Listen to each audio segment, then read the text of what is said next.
Hi అండి. అందరికీ నమస్కారం. Welcome to my channel. ఈ వీడియోలో ఏపీ క్యాబినెట్‌లో తీసుకున్నటువంటి కీలక నిర్ణయాలు 12 అంశాలకు సంబంధించి ఆమోదముద్ర అండి. సో, ఈ వివరాలు మనం వీడియోలో తెలుసుకోబోతున్నాము. వీడియోని ఎక్కడే గాని స్కిప్ చేయకుండా ఎండ్ వరకు చూడండి. అప్పుడే పూర్తి ఇన్ఫర్మేషన్ అర్థమవుతుంది. వీడియో చూస్తున్న ప్రతి ఒక్కరు వీడియోకి ఒక లైక్ చేయండి. అలాగే ఉద్యోగ పెన్షన్‌కి సంబంధించిన ఏమైనా కీలక అంశాలు ఉన్నాయా లేవా అనేది కూడా మనం తెలుసుకోబోతున్నాము. సో, వీడియోని దయచేసి ఉద్యోగ పెన్షనర్ మిత్రులకైతే షేర్ చేయండి. కొత్తగా మన ఛానల్ చూస్తున్న వారు సబ్స్క్రైబ్ చేసుకున్నట్లయితే దయచేసి మన ఛానల్‌ని సబ్స్క్రైబ్ చేసుకోండి. దీని ద్వారా నేను చేసే లేటెస్ట్ వీడియోస్ అన్నీ మీ వరకు రీచ్ అవుతాయి. ఆలస్యం చేయకుండా మన వీడియోలోకైతే వెళ్ళిపోదాము. ఫ్రెండ్స్, ఇక విషయానికి వచ్చినట్లయితే ఏపీ క్యాబినెట్‌లో కీలక నిర్ణయాలు రివర్స్ టెండరింగ్ సహా 12 అంశాలకు ఆమోదముద్ర. క్రమంగా ఆంధ్రప్రదేశ్ పాలనలో తన మార్కును తీసుకొచ్చేందుకు ప్రయత్నిస్తున్నారు ఏపీ సీఎం చంద్రబాబు గారు. ఈ క్రమంలోనే కేబినెట్లో కొన్ని కీలక నిర్ణయాలు తీసుకుంటున్నారు. రివర్స్ టెండరింగ్ విధానాన్ని రద్దు చేస్తూ నిర్ణయం అయితే తీసుకోవడం జరిగింది. క్రమక్రమంగా ఆంధ్రప్రదేశ్ పాలనలో తన మార్పు తీసుకుని వచ్చేందుకు ప్రయత్నిస్తున్న చంద్రబాబు నాయుడు గారు ఈ విధంగా రివర్స్ టెండరింగ్ విధానాన్ని రద్దు చేస్తూ అయితే నిర్ణయం అయితే తీసుకోవడం జరిగింది. మంత్రివర్గ సమావేశంలో డిజిటలైజేషన్ దిశగా అడుగులు వేస్తోందండి ఏపీ ప్రభుత్వం. సో, ఈ క్రమంలోనే మొదటిసారిగా పేపర్లెస్ క్యాబినెట్ సమావేశం అయితే నిర్వహించింది. ఇక్కడ మనము ఈ ఇమేజ్‌లో చూసుకోవచ్చు. సో, ప్రతి ఒక్కరి దగ్గర ఇక్కడైతే ట్యాబ్‌లు అయితే ఉన్నాయన్నమాట. సో, ప్రతి ఒక్కరికి కావాల్సినటువంటి ట్యాబ్స్ అయితే ఇక్కడ మనము చూస్తున్నాము. సో, పేపర్లెస్ క్యాబినెట్ మీటింగ్ అండి ఇది. మరి ఆంధ్రప్రదేశ్ రాష్ట్ర సచివాలయంలో మొదటి బ్లాక్‌లో మంత్రివర్గ సమావేశం మందిరంలో బుధవారం రోజున రాష్ట్ర ముఖ్యమంత్రి నారా చంద్రబాబు నాయుడు గారి అధ్యక్షతన తొలి కేబినెట్ అయితే జరిగింది. ఈ సందర్భంగా రాష్ట్ర మంత్రిమండలి సమావేశంలో తీసుకున్నటువంటి నిర్ణయాలను వెలగపూడి రాష్ట్ర సచివాలయంలోని 4వ భవనం ప్రచార విభాగంలో రాష్ట్ర సమాచార, పౌర సంబంధాల, గృహ నిర్మాణ శాఖ మంత్రులు కొలుసు పార్థసారథి మీడియాకైతే ఈ మేరకు ఆయన వివరణ ఇచ్చారండి. ఏమని అంటే 2024-29 కాలం మధ్యలో నిర్వహించినటువంటి కాగితం రహిత పేపర్లెస్ క్యాబినెట్ తరహా మరొక అధునాతన అప్లికేషన్ వినియోగించి నేడు మొదటి ఈ క్యాబినెట్ సమావేశాన్ని అయితే నిర్వహించింది అని చెప్పుకోవచ్చు రాష్ట్ర ప్రభుత్వము.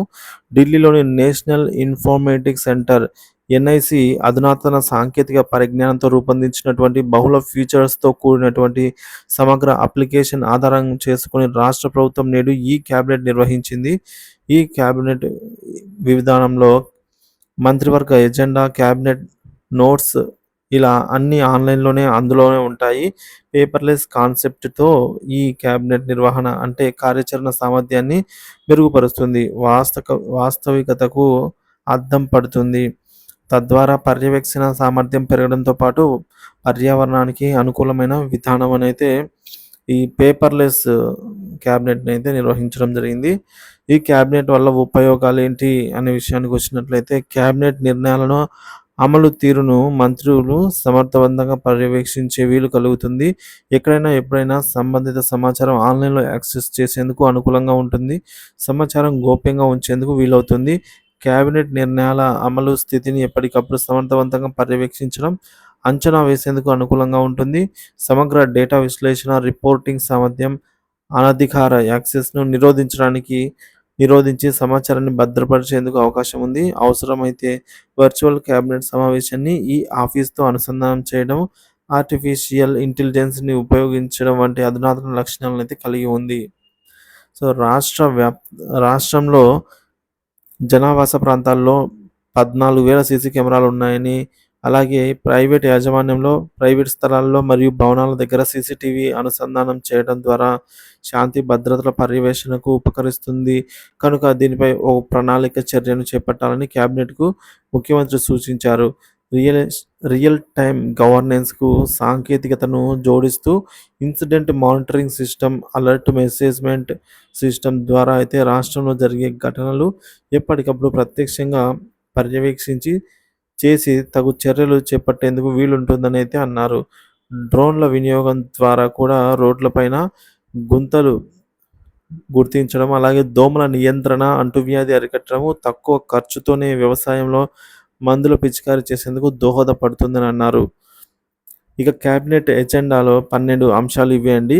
మున్సిపల్ అడ్మినిస్ట్రేటివ్, అర్బన్ డెవలప్మెంట్‌కి సంబంధించి సో, మనకు ఈడ మార్చి 7, 2024న జీవో నంబర్ 41 ప్రకారం జారీ చేసినటువంటి ఉత్తర్వులను దృష్టిలో ఉంచుకొని మెరిట్ జాబితాలో మిగిలిపోయిన ఆసక్తిగల అర్హులైన బీకామ్ అభ్యర్థులను గ్రేడ్ 2 కేటగిరీలో వార్డ్ వెల్ఫేర్ డెవలప్మెంట్ సెక్రటరీలుగా అయితే నియమించేందుకు 269 సూపర్ న్యూమానియం పోస్టులను మంజూరు చేయాలన్న ప్రతిపాదనకు కేబినెట్ ఆమోదం తెలిపిందనమాట.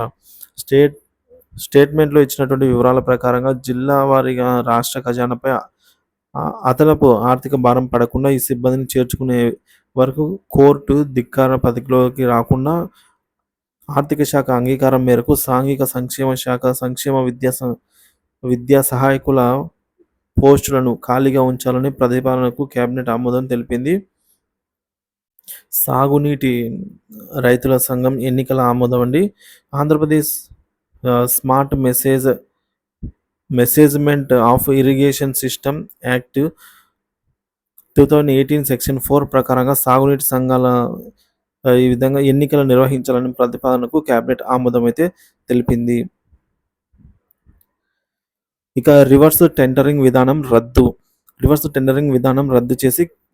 చేసిన కేబినెట్ అది పాత విధానంలో టెండర్ను పిలిచేందుకు ప్రతిపాదనకు మంత్రివర్గం ఆమోదం తెలిపింది. పోలవరం ఎడమ కాల్వ పనులకు పునరుద్ధరణకు కేబినెట్ ఆమోదం అండి. ప్రస్తుతం పనులు చేపట్టబోతున్న కాంట్రాక్ట్ సంస్థలతోనే కొనసాగించేందుకు కేబినెట్ అంగీకారం తెలిపింది.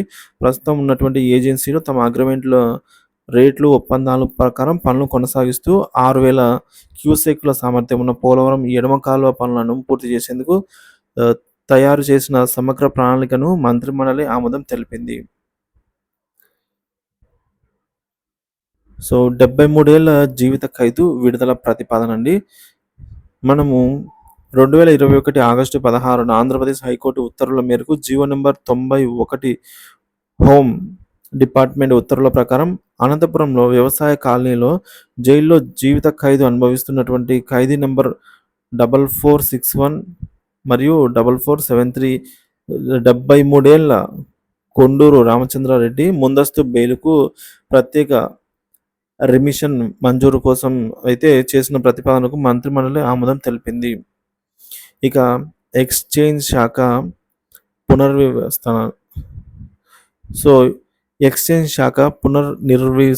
నిర్విస్తీకరణ కేంద్ర కేబినెట్ అయితే ఆమోదం వేసిందండి. స్పెషల్ ఎన్ఫోర్స్మెంట్ బ్యూరో రద్దు చేస్తూ తీర్మానం ఇచ్చింది. 2019కి ముందు ఎగ్జిక్యూటివ్ ఎన్ఫోర్స్మెంట్ అలాగే డిస్ట్రిక్ట్ వింగ్ల ఒకే లైన్ ఆఫ్ కంట్రోల్లో ఉంటూ సమర్థవంతంగా పనిచేసేవి. 2020 మేలో స్పెషల్ ఎన్ఫోర్స్మెంట్ బ్యూరో ఏర్పాటుతో ఎక్స్చేంజ్ సిబ్బందికి సంబంధించి సెబ్కి మధ్య సమన్వయం ఏర్పడింది. దీంతో అక్రమ మద్యం నియంత్రణ, నాన్ డ్యూటీ పెయిడ్ మద్యం మొదలైన నేరాల నియంత్రణలో పట్టుకోల్పోవడంతో 2019-24 మధ్య కాలంలో ఈ విధంగా ఎన్డీపీఎల్ నేరాల సంఖ్య 66%కి పెరిగింది. సో కాబట్టి ఈ ఎక్స్చేంజ్ శాఖను మళ్ళా పునర్నిర్మిస్తున్నారు. పట్టాదారు పాస్ పుస్తకంపై మార్పులు చేర్పులు అండి.